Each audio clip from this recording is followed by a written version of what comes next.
Hello friends, அஸ்ஸலாமு அலைக்கும். இதில் பாருங்கள், இன்றைக்கி எனக்கு டைம் போகலை, கொஞ்சம் ரிலாக்ஸ் இருந்துச்சு. அதனால் என்கிட்ட ராகி அவல் இருந்துச்சு. அந்த ராகி அவலை நான் என்ன செஞ்சேன், நெய்யில் லேசாக வறுத்து பொடியாக்கிட்டேன், ராகி மாவு மாதிரி. அப்புறம் வேர்க்கடலை இருந்தது. வேர்க்கடலையை சும்மா பெருசு பெருசாகவும் போடலாம், பொடுசாகவும் போடலாம். நான் வேர்க்கடலையவே என்ன செஞ்சேன், வறுத்த வேர்க்கடலை இருந்துச்சு.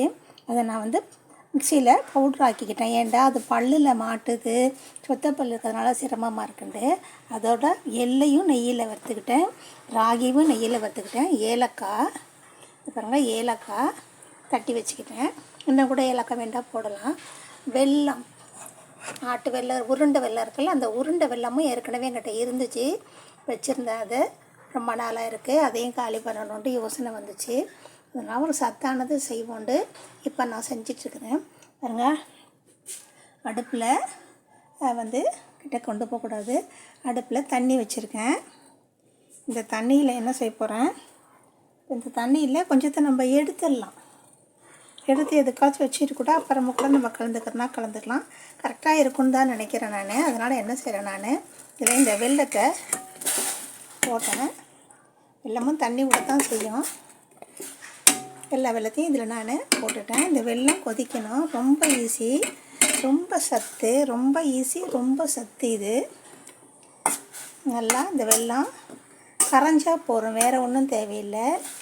கரையணும், அவ்வளோதான். வெல்லம் கரையிறதுக்கு தான் இந்த தண்ணி. இன்னும் கூட குறைச்சி வச்சாலும் வச்சுருக்கலாம், பத்தாமல் போயிட்டா கஷ்டம் அப்படின்ட்டு தான் நான் புடவை வச்சுருக்கேன். கொஞ்சம் சுண்டை விட்டுக்கலாம் வேண்டாண்டு. இதை நல்லா கரையை விட்டுருங்க தண்ணியில். இதில் நிறைய கால்சியம் சத்து இருக்குங்கிறாங்க.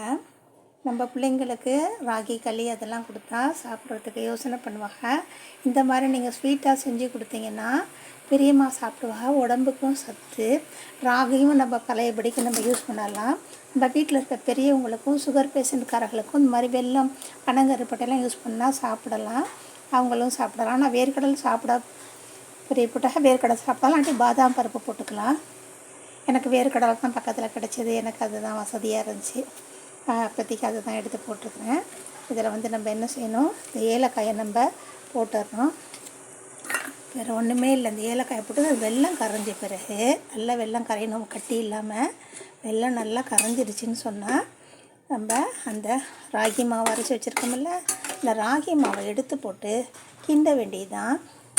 கிண்டிட்டு இந்த வச்சுருக்கோம் பார்த்திங்களா, இங்கே எள்ளு, வேர்க்கடலை. எள்ளை நான் பொடியாக்கலை, வேர்க்கடலை மட்டும் நல்லா பொடியாக்கிட்டேன். கொஞ்சம் அரைவாசி கூட வச்சுருந்துருக்கலாம், ஒரு சுத்து கூட விட்டுட்டேன். நீங்கள் வேண்டாம் ஒரு சுத்தோடு நிப்பாட்டிக்கலாம். நம்ம இதை வச்சு தான் நம்ம இன்றைக்கி ஸ்வீட் பண்ண போகிறோம். ஒரு உருண்டை மாதிரி செய்ய போகிறோம். இது அந்த காலத்தில் பாரம்பரியமாக செய்யக்கூடியது, கிராமத்தில் செய்யக்கூடிய ஐட்டம். ரொம்ப சத்தான ஐட்டம், உடம்புக்கு நல்லது. அதனால் நீங்கள் என்ன வேணால் நட்ஸ் இதில் சேர்க்கலாம். வேர்க்கடலைன்னு இல்லை, பாதாம் பருப்புண்டு இல்லை, உங்களுக்கு எது பிடிச்சதோ அதெல்லாம் நீங்கள் இதில் சேர்த்துக்கலாம். ஆனால் ராகியோ பச்சையாக போடாதீங்க. நெய்யில் ஒரு வறுத்தீங்கன்னா அந்த பச்சை வாடை போயிடும். அதனால தான் அதை ஃபஸ்ட்டு உங்களுக்கு நான் வறுத்ததை காட்டினேன். வறுத்து அதை அவலாக இருந்துச்சு என்கிட்ட இருந்தது, ராகி அவல். அதனால் அவல் அப்படியே முழுசாக இருக்குமேன்ட்டு அப்படியும் போட்டிருக்கலாம். நான் பொடியாக ஆக்கிட்டேன், ஏன் சிரமம் அப்படின்ட்டு. வேறு ஒன்றும் இல்லை. இதில் கொஞ்சம் ஒரு மரமரப்பு தெரியுது. அதனால் நம்ம என்ன செய்யலாம், இதை லேசாக வடிச்சிடலாம்னு நினைக்கிறேன். ஒரு நிமிஷம் வடிச்சிடலாம் இதை எடுத்து.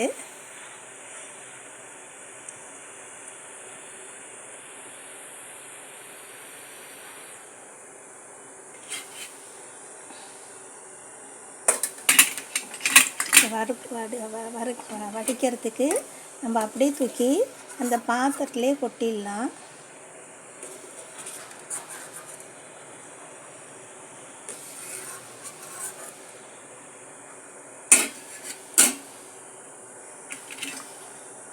அடியில் மண் இருக்குங்கிறதுனால நான் என்ன செய்கிறேன், இதை இதில் எடுத்து ஊற்றுறேன்.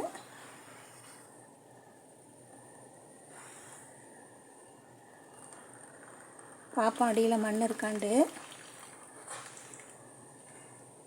பாருங்கள் லேசாக தம்புற மண்ணு தெரியுதா? அதனால தான் நான் இதை வடித்தேன், வேறு ஒன்றும் இல்லை. இப்போ என்ன செய்யணும், அடுத்தது ஈஸி வேலை முடிஞ்சிச்சு. அடுத்தது இப்போ நம்ம ஸ்டவ்வை கூட ஆஃப் பண்ணிடலாம். ஆஃப் பண்ணிட்டு இதை எடுத்து இதையும் இதில் கொட்டிடுறோம். கொட்டிட்டு நல்லா உருண்டையாக கிண்டிட வேண்டியதுதான். இதை கையாலையும் கிண்டலாம், எது வேலை வேணாலும் கிண்டலாம்.